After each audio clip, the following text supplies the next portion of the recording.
Good afternoon everyone. Saan po tayo pupunta if gusto nating malaman kung meron na pong registration for exam anytime. So punta po tayo dito sa any browser. Type po natin yung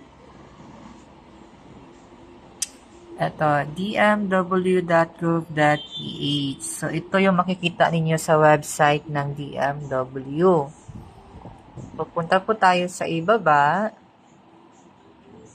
Scroll down pa, hanapin yung announcement. So, ito yung announcement. Scroll down ulit, hanapin yung EPS Topic Advisories.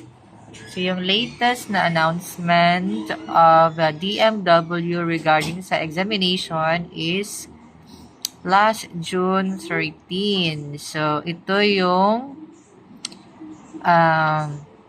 online registration about sa extension ng caregiver. So, dito po tayo mag-check. Kung meron na pong bagong announcement, so, dito rin makikita sa taas banda. Okay po ba? So, kung gusto niyo malaman yung mga announcement, you can click here. Click lang po yan kung gusto ninyo. Maraming salamat.